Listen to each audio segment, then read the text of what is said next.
Hi, and welcome back to It Builds Character. It's me again, it's Caitlin, with a special guest this time. Ian, say hello. Oh, hello, that's me. Today we're going to be talking about character backstories. Yep. That is, that's, that's the episode. That's what we're doing. We're talking about how you can build a character up from the world around it that you've already established or your DM has established. Yeah. So, because really, if you just make a character but you don't think about the world you're in, then you didn't make a character, you made an archetype. So, yeah. That's kind of what we're talking about today, is how to make characters from within a world. Yeah. I think like the first major starting point is making sure you know what genre you're in. Oh yes, very important. Like, if you make like some cyberpunk, I don't know, motorcyclist in a D&D traditionally fantasy setting, it's not gonna work. Yeah. I mean, you could probably try really hard to make it work, and it might kind of be okay, but most likely not. Right. Similarly, if you do an elf and with the bow and you're super forest happy and you plop them down in a place that has no forests because everything's a giant planet city, then probably not gonna fit in either. So yeah, setting is important. Setting is probably the biggest thing to keep in mind. Yeah, like, if you're playing, like, a tabletop game like D&D, make sure you, like, get information from your DM about the environments, because that'll help you, I guess, pinpoint certain aspects of your character, and if it's just, like, a personal project, then be aware of, like, the environment in your own setting, and, like, make characters accordingly. Yes, exactly. So, speaking of environments and working with your DM to figure them out, we can start to talk a little bit about our own characters and then move into like thinking about how we used different tactics in building the character from working with the DM. So, do you want to start with yes? Do you want to start with Sorrel, or do you want me first to go with Illume? Let's start with Illume. Okay, cool. Yeah, he's the most recent, so it's in pretty recent memory. Alphabetically, he's first. And yes, that works as well. So, Illume Durai is my Dragonborn sorcerer. He's a shadow sorcerer, super edgy. It's very edgy. Very edgy. And in fact, that is kind of the characterization I was both going for, but also trying to subvert. So, a little bit of kind of how we started it. I did want to do a sorcerer, because I've never played a sorcerer before. I also kind of banned them in my own D&D worlds, but that's besides the point. And calling yourself out. Yeah, I know. And I wanted to play a Dragonborn, because I had never played a Dragonborn before. So because those are also banned in your... Those are also banned in the universe, but it's okay. I have things. Anyway. Oh, okay. So, whenever I had those thoughts in mind, I decided to go over to Kate and be like, hey, so I want to be, I think, a Dragonborn sorcerer. What do you got? And Kate started and I was like, explaining. That's pretty chill. So in my campaign setting, there are basically 4 main kingdoms on one continent. And so I basically gave Ian a rundown of different ones and some demographic notes. So there's this one kingdom that's known for having a particularly high concentration of Dragonborn. And so Ian decided, well, hey, let's be from there. Yeah, it worked out really well. Yeah. So why don't you go into more about Illume's particulars for the backstory? And okay. I can chime in with setting details. Setting details. Okay, so Illume was born in the kingdom of Vale, right? Yeah. Yeah, Vale, which is big old place full of monsters. Yeah, and it has volcanoes, which is why it's named what it is. Yep. Volcanoes and monsters. Sounds like a fun time. Good time. Really good time. And so he was born in the capital of the the capital of Ashwind, which is a wondrous city. Very cool. I don't exactly know all the cool details. The main thing is that they've got the Vale Academy of Arcana and History. Yes. And so at a young age, Illume was kind of pretty much people figured out that he was going to be a weird case, because when he was born, he was born with a wild deformity, which is to say, his arm. He has a noodle arm. Yeah, it's pretty bad. It's real gimp, real jank. It doesn't it's all function. withered up and doesn't work. Yeah. So he was born with that, and so everyone kind of knew that he was going to have kind of a tough time.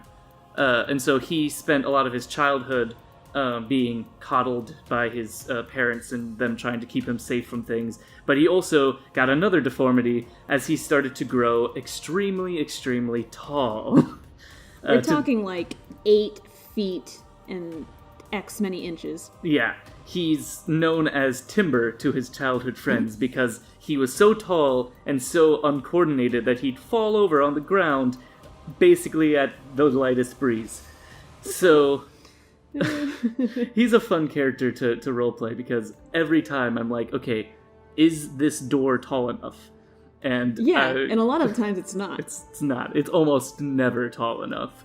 So and another thing is, are the beds long enough for him to fit? And again, most of the time they're not, and it's really funny.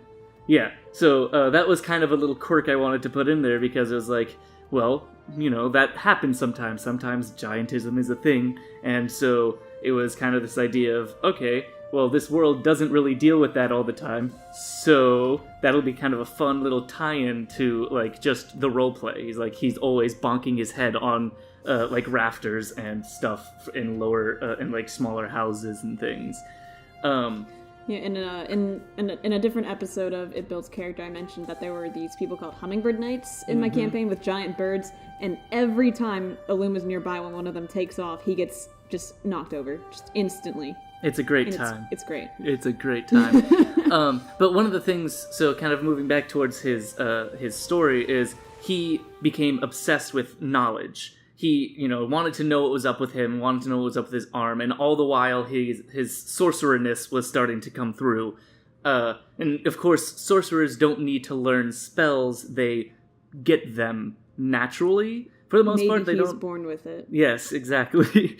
So instead of a wizard who is obsessed with knowledge for the sake of gaining more power, Illume was obsessed with knowledge for the sake of knowing things and trying to figure out his past and why he is the way he is, as well as a few other things like trying to figure out how to help his people at Magma Vale, because, like I said, there are a lot of monsters there, and monsters are a big deal. So Illume started, he basically took upon himself a kind of self-exile. He became a hermit. That is his official backstory in the D&D backstories. And he went off into the lands to go and learn from as many people and read as many things as possible, all the while developing a very loner personality as he's this hermit that's wandering through the wastes. Yeah. So tell us how he got to where he is today, so to speak, at the onset of the campaign. Right. So after countless years of him wandering about and gaining knowledge and trying to figure out his arm, he never does. He honestly starts to lose hope about figuring out what's up with his arm. However, that doesn't mean he gives up hope on everything else, because he starts to look towards more into this whole monster situation, which led him to finding out through some research about some ancient artifact known as the diadem of something. Splintered stars. Splintered stars. I'm really good at remembering these things. It's okay. So the diadem of splintered stars, and he can't find a lot of information on it. It's apparently an ancient and lost artifact that not very many people know about, and he kind of takes it upon himself to find this artifact because he believes that something in its power would enable him to save Magma Vale, or at least his people, from the monsters that are plaguing the land and everything. All the while, he slowly turns towards a deity that he kind of starts to feel a lot of kinship to. That is Sasaya. Sasaya, you got it. Yeah, Sasaya, who is the deity of balance. She's associated with the seasons. Yeah, associated with the seasons. She has a withered arm for winter, and it's really cool. So that's She kind has of why 4 arms. she has 4 arms. Yes, she has 4 arms, one for each season, and one of them's all withered-y. And that's why Illume was like, "Yes, I like this because you're like me."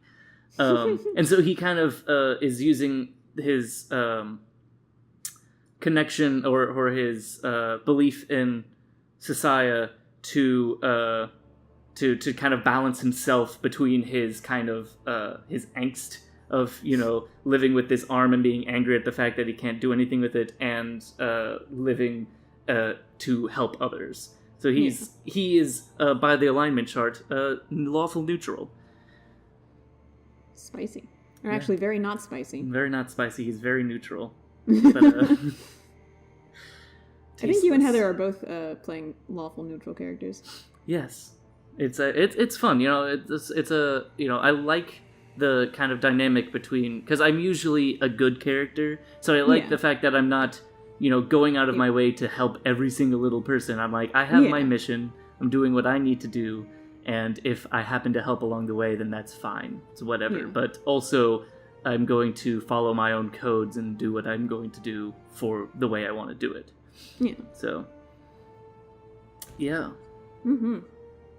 So how did you decide on the GIMP arm thing? Like, I'm curious. Okay, so whenever I was beginning to look into Sorcerer, of course, I was looking at all the different origins of sorcery, you know, the sorcerer's origins.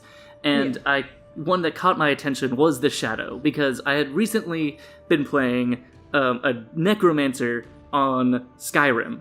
And because honestly, I play a lot of Skyrim, so I've tried out almost every build at this point. So I was playing a Necromancer, and I had all these great Necromancy mods. And I was really, at that moment, I was really into the idea of kind of this, of a darker power. Not to mention, at the same time, we were, as I was building Illume Durai, we were playing Joseph's campaign, which was the Balkanist Necro Hunt, which was a amazing one all about necromancers. So at that moment, my mind was very focused on, like, how can I make something that using these kinds of darker tones without falling into the pit of edgy for the sake of edgy?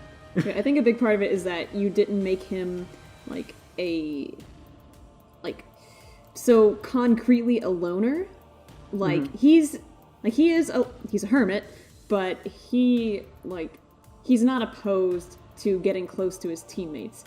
Like in the campaign that I ran at my school, we had this one guy, and shout out to that guy. Love the player to death, but his character has kind of become a meme because he would always say how he didn't talk to anyone. He would always sleep away from the group up in a tree or something. And whenever they were in a city, he would break off on his own and like go play with kids in the slums or something. He would never do anything with the party. And, like, they had an in-character intervention for him to get him to finally open up a little bit. And he even said, after, like, at least a year in, like, out of game, that he didn't trust them yet. Oh my Like, goodness. in the game, several months had passed, so... That's everybody insane. Everybody was tilted. Yeah. But anyway. Yeah. But anyway, so I think part of Illume's charm comes from the fact that he is not so firmly a loner. Exactly.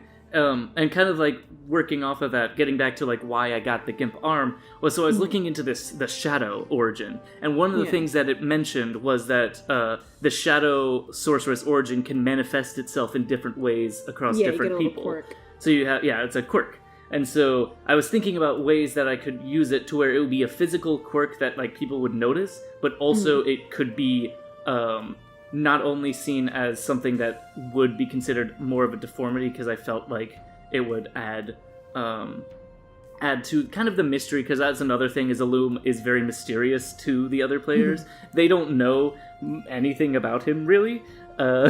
Yeah. They've started to learn, because Illume has been opening up over the course of the thing. He has experienced character growth.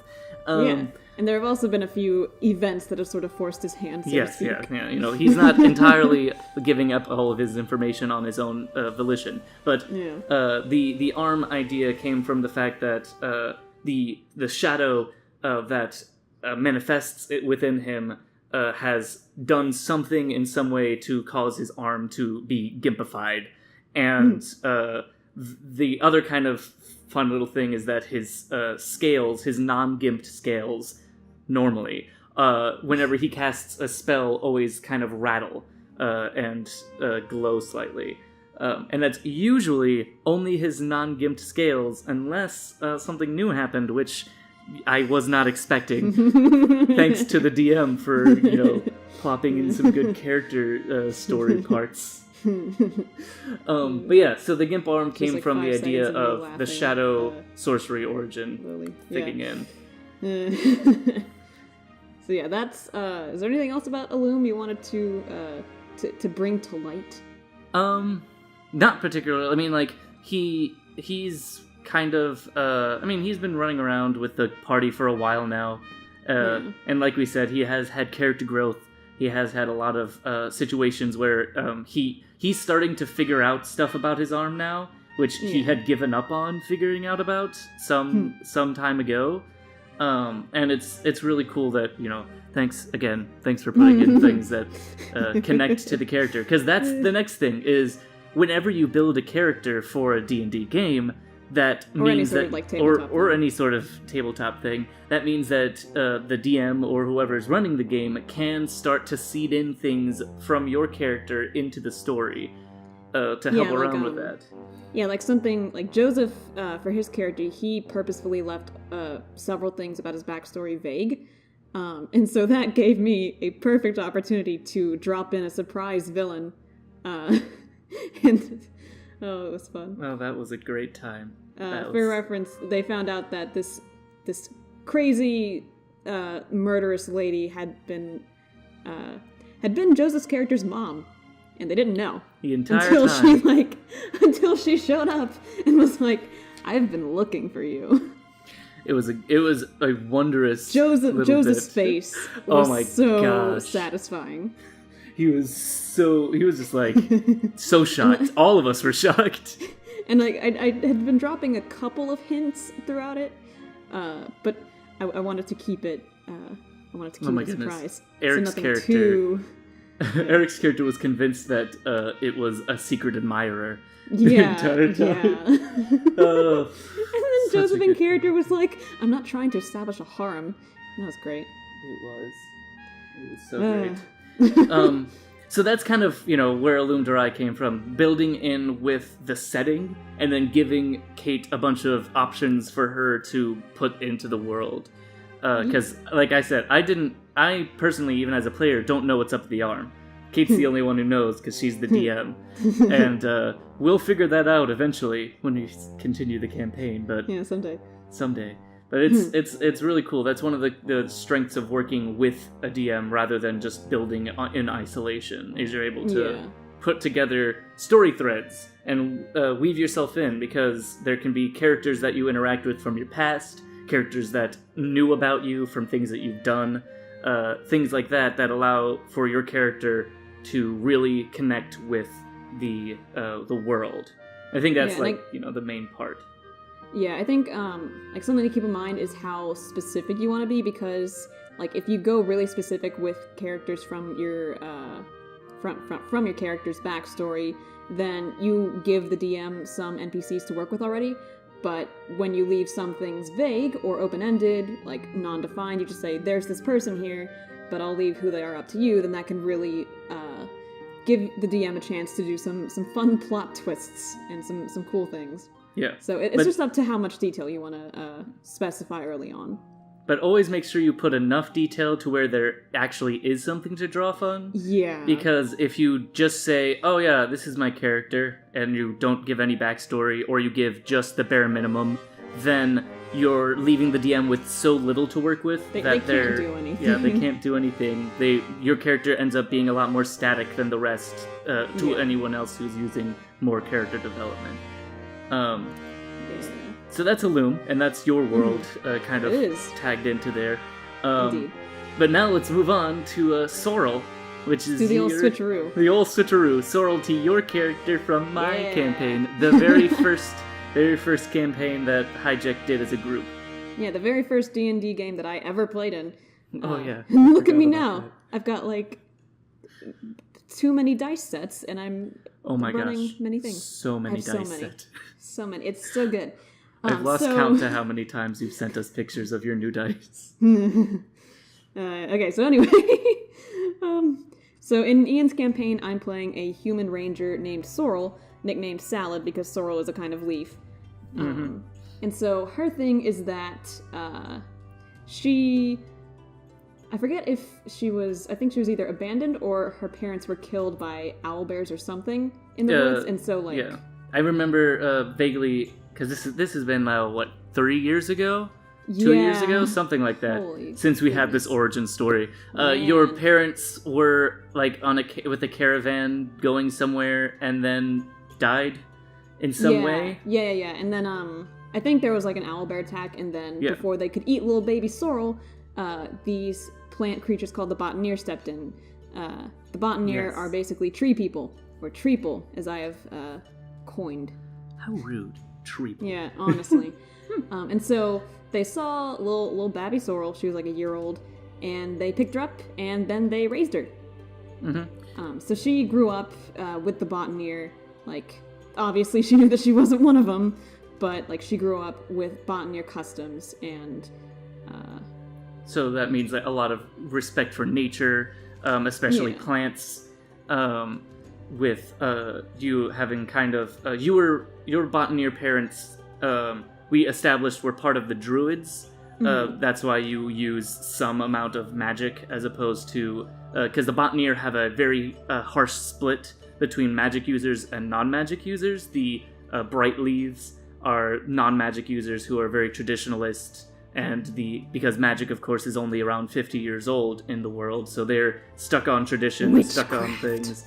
They're very, magic will destroy the world. And then the other half is the silver leaves, which are very pro-magic. They think that magic can help nature and a bunch of stuff, and also advance the civilization of the botanier to a new height. And then in between you have the druids, who don't use nearly as much crazy magic as the silver leaves, but also kind of believe that nature can be helped with magic. So yeah. And so Sorrel, she has these tattoos on her arms and her face that were sort of a coming of age gift from the botanier to them, sort of resemble tree bark. They're a little bit stylized, but that was the idea behind it. And so Sorrel uses a bow, as is tradition for rangers. And it's a special bow. It is a special bow. So I figured it would be a bad idea to have Sorrel use a wooden bow because she lives with tree people. And so I was like, hey, what if they grew it for her? And then Ian said, okay. And so that's what happened. And so, she got it when she was, pretty young, maybe, 12 or 13. And so, they grew the bow as she grew. It started out her size, and then as she got taller and stronger, it got bigger and, adult-sized. And then Sorrel's really cool because she has a lot of fun with her trick shots, right? It's so good. Okay, Sorrel, she was my first character, and I didn't really have a good understanding of certain ability scores and the classes that favor certain ability scores. So she has a negative to her wisdom, even though she's a ranger, because I figured she would be knowledgeable, but not the most spatially aware, so to speak.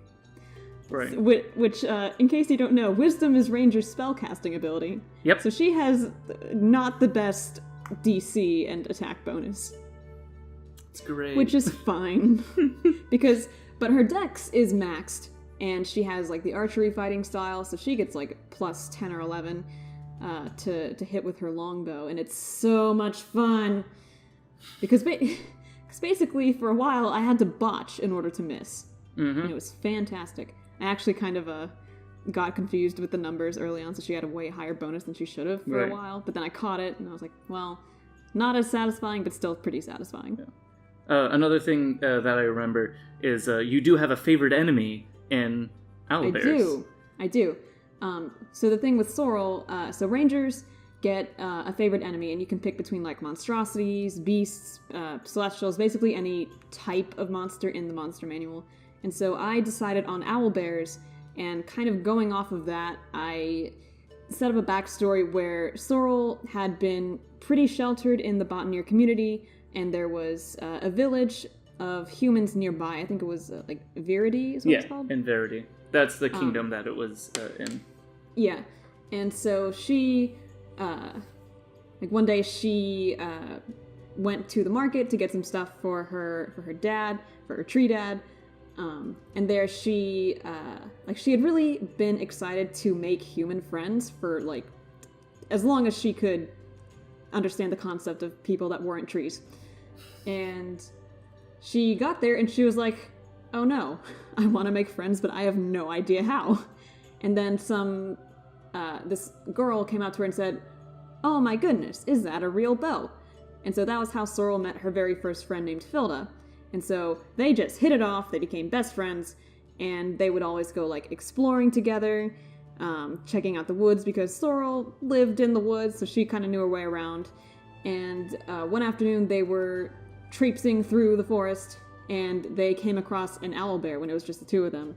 And so they tried to back away, and then Filda tripped, and the owlbear ate her. And Sorrel couldn't do anything, so she had to run back home, get her dad, get a bunch of people, but in the end they didn't get there in time to save Filda. So that was a big part of Sorrel's, I guess, a big part in forming her current philosophy, where, like, she resolved not to make any more human friends until she could be strong enough to protect them, because she couldn't save Filda. And so that was a whole big thing for her.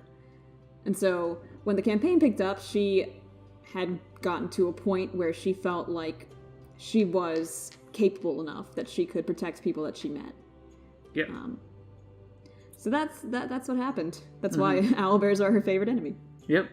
And so with that, like, those kind of things in mind, I, myself as the DM, started kind of putting some things in there to try to, connect with Sorrel's backstory and stuff. So we have faced owlbears a couple of times now. Yeah, I think I specifically said that Sorrel, like, just lost all her bonuses because she was so scared when she saw one. Yeah, which was a great, like, the idea of a player, when you're a player, if you know that something would be scary to your character or would have traumatic effects on your character, then giving yourself your own kind of handicap on that is one cool way that you can mess around with the mechanics and put it into your backstory. Like, it can be even though mechanically it's obviously not the best, it can really be cool for roleplay. Yeah. And then another cool thing that she recently, well, it wasn't really recently, about it's been several months. Yeah, like about a quarter of the way through the campaign, she got a ring that allowed her to speak with plants. I did.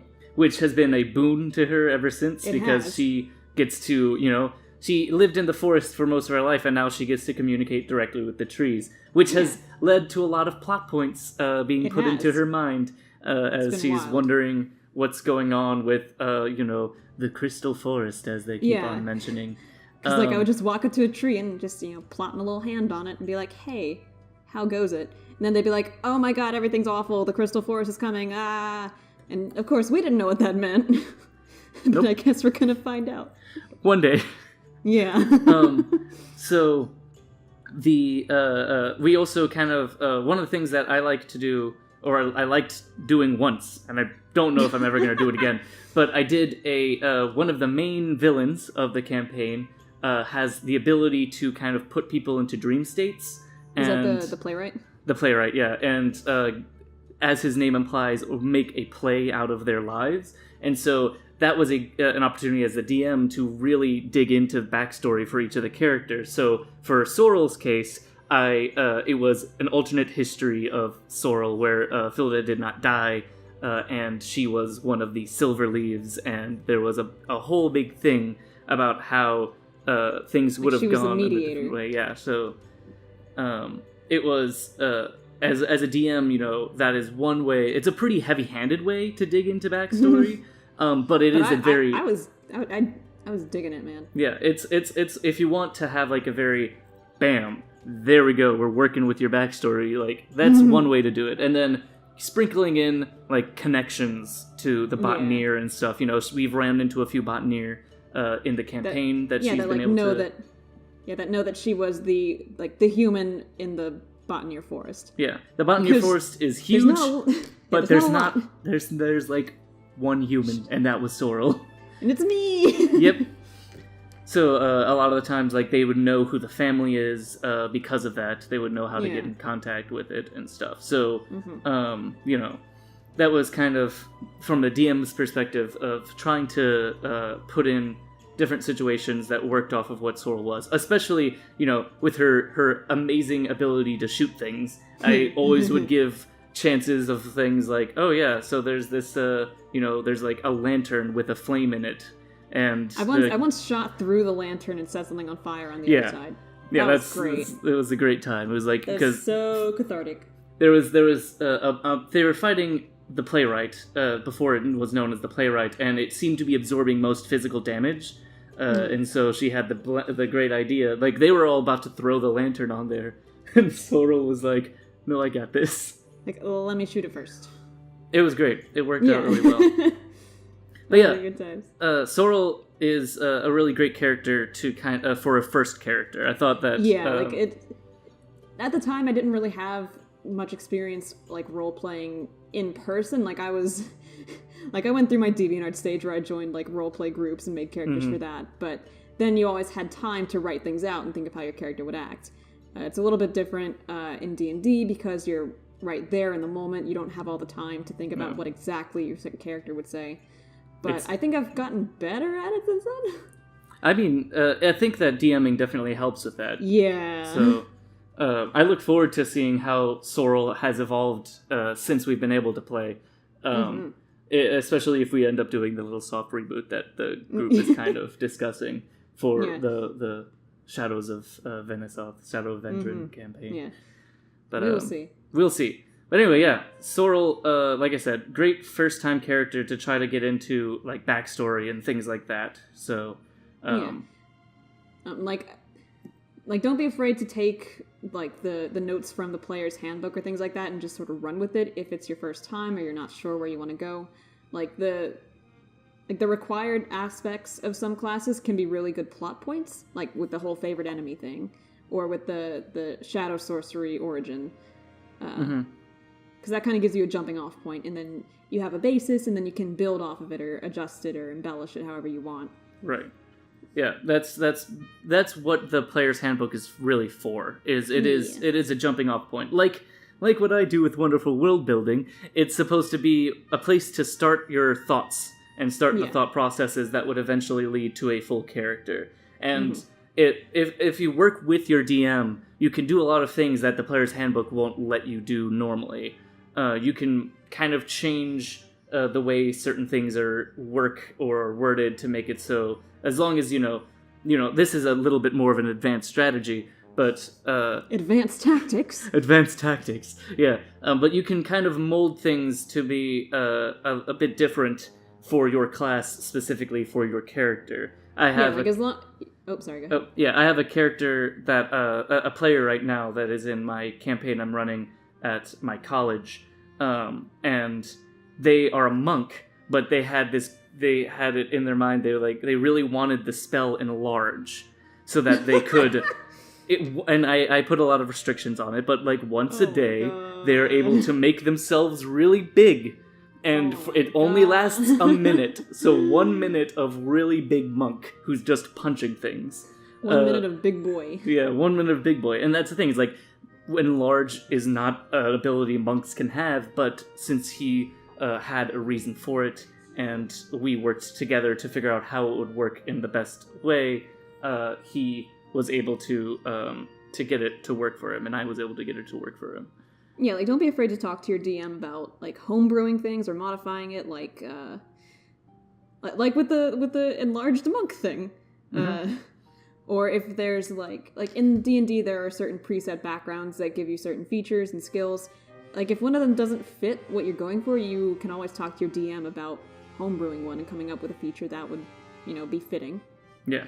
I mean, I work setting-wise and, like, race-wise and everything, I work almost entirely homebrew. Yeah, same. I don't use most of the guidebooks, but, because I think that I've read a good bit of it to get an understanding of how it all works, but I always like the idea that D&D or other tabletop games, they're not necessarily telling stories that have existed before, but trying to tell stories that are new and specific to you or players or characters and things like that. I think that's where building a character inside of the world really helps you feel that kind of connection to the story and the plot and everything. I've said that like 7 times now, but it's the point of this video. Yeah, it's the backstory video. We're allowed to repeat things. Yes. I mean, how many times have you read a backstory and it's always like that one flashback scene and it's like, oh yes, of course, yes, when his father, or when Uncle Ben died, it's like, always remember when Uncle Ben died. Yeah. It's like, do you remember? It's like, I do now. We do now. Yeah. Thank you very much for having me on this special episode of It Builds Characters. Thanks for coming. It's been a fun time, Indeed. It's been real cool. Yeah, and thank you everybody who tuned in to watch. Hope you found this helpful or at least entertaining. If you've got any more suggestions for things that you would like to see in other It Builds Character or Wonderful World Building, let us know in the little commentarinos. Let us know in the dibbly-doo, whatever, Yeah. Anyway, thank you and bye. Bye.